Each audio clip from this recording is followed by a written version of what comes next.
Дараах үржүүлэхийн хүрдэн дээр А болон Б-гийн оронд ямар тоонууд байх вэ? За энэхүү хүрдийг ойлгож чадах хэсгээ бүгдээрээ шалгацгаая. Дараах зурагт харуулсан хүрд бол 6-гийн хүрд байна.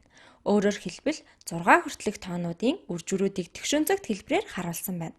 Жишээ нь 3-ыг үржих нь 2 хэттэй тэнцүү вэ гэвэл 3 дугаар мөрийг харна. Харин багна нь 2 дугаар багна байна. Тиймээс 3-ыг үржих нь 2 бол хэрвээ энэ мөрний 2 дугаар багнанд байвал 3 2-ын 6 болно. За өөр тоонуудыг харцгаая. Энэ 12 бол 3 4-ийн 12 болно. За 25-ын хувьд харъя. 25-ын мөр болон багна нь адилхан 5 байгааг анзаарах хэрэгтэй. Тиймээс энэ бол 5 5-ын 25 болно. За хэрвээ ямар мөрөнд байвал тухайн мөрний тоог багны тоогоор үржүүлбэл тухайн илэрхийлэгдэх тоо гарна. За жишээ нь энд 2 дугаар багна байна. Бүх тоог 2-оор үржүүлнэ. 2 4 6 8 гэх мэтээр.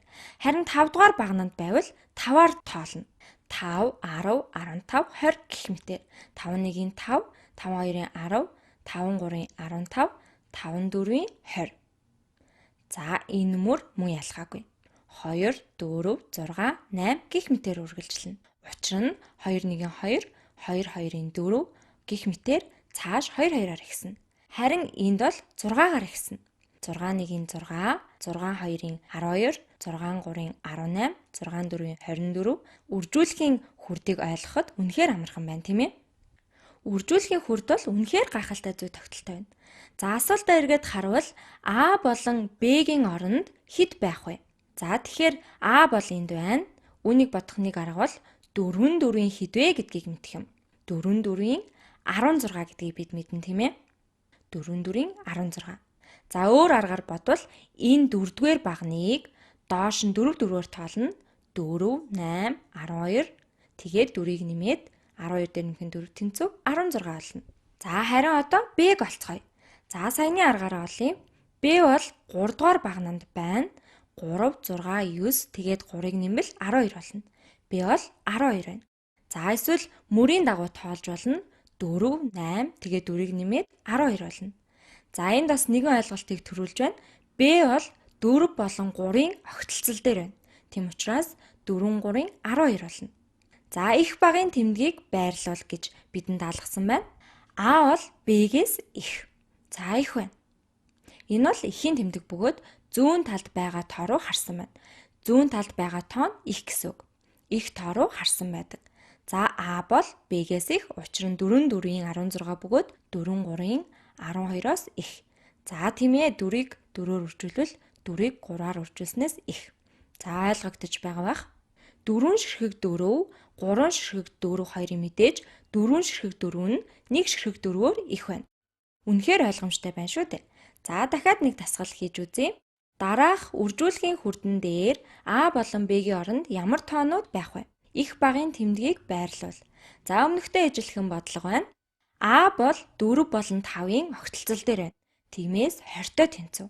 Эсвэл мөр болон багнаар нь тоолж болно. Багн руу харвал 5, 10, 15, 20 байна. За Б-г яг адилхан аргаар олъё. Б бол 5 болон 4-ийн огтлцол дээр байна. Тиймээс энэ бол 20-той тэнцүү. За магадгүй та А бол 4 5-ийн 20-той тэнцүү байсан. Харин Б бол 5 4-ийн 20 байна гэж хэлж болно. Эдгээр нь тэнцүү утгууд юм. За тэнцэтгэл бишийг бүгэлвэл А, Б2 тэнцүү. Учир нь 4 5-ийн 20 бол 5 4-ийн 20-той тэнцүү. Үржигдэхүүний байрыг солиход үржүүрийн чанар өөрчлөгдөхгүй. За бүгдээрээ дахиад нэг дасгал хий. Ойлгож байгаа гэдэгт итгэлтэй байна. Дараах үржүүлэхийн хүрдэн дээр А болон Б-гийн оронд ямар тоонууд байх вэ? Их багын тэмдгийг байрлуул. За хэд байх вэ? А хаана байрлаж байгааг харж байна. 2 дугаар мөр 6 дугаар багнанд байна. Тиймээс энэ нь 2-ыг үржих нь 6 буюу 12 болно. Энэ багныг 6-гаар тоолбол 6 12 болно. Эсвэл мөрийн дагуу 2-оор тоолж болно. 2 4 6 8 10 гээд авал 12 болно. За одоо Б. Энэ бол 6 2-ын 12 буюу дахиад л 12 боллоо. Хамгийн сүүлд бидний хийсэн дасгалтай адилхан байна, тийм ээ? А, Б 2 нь тэнцүү байна. Учир нь 2 6 12 бол 6 2-ын 12-той тэнцүү.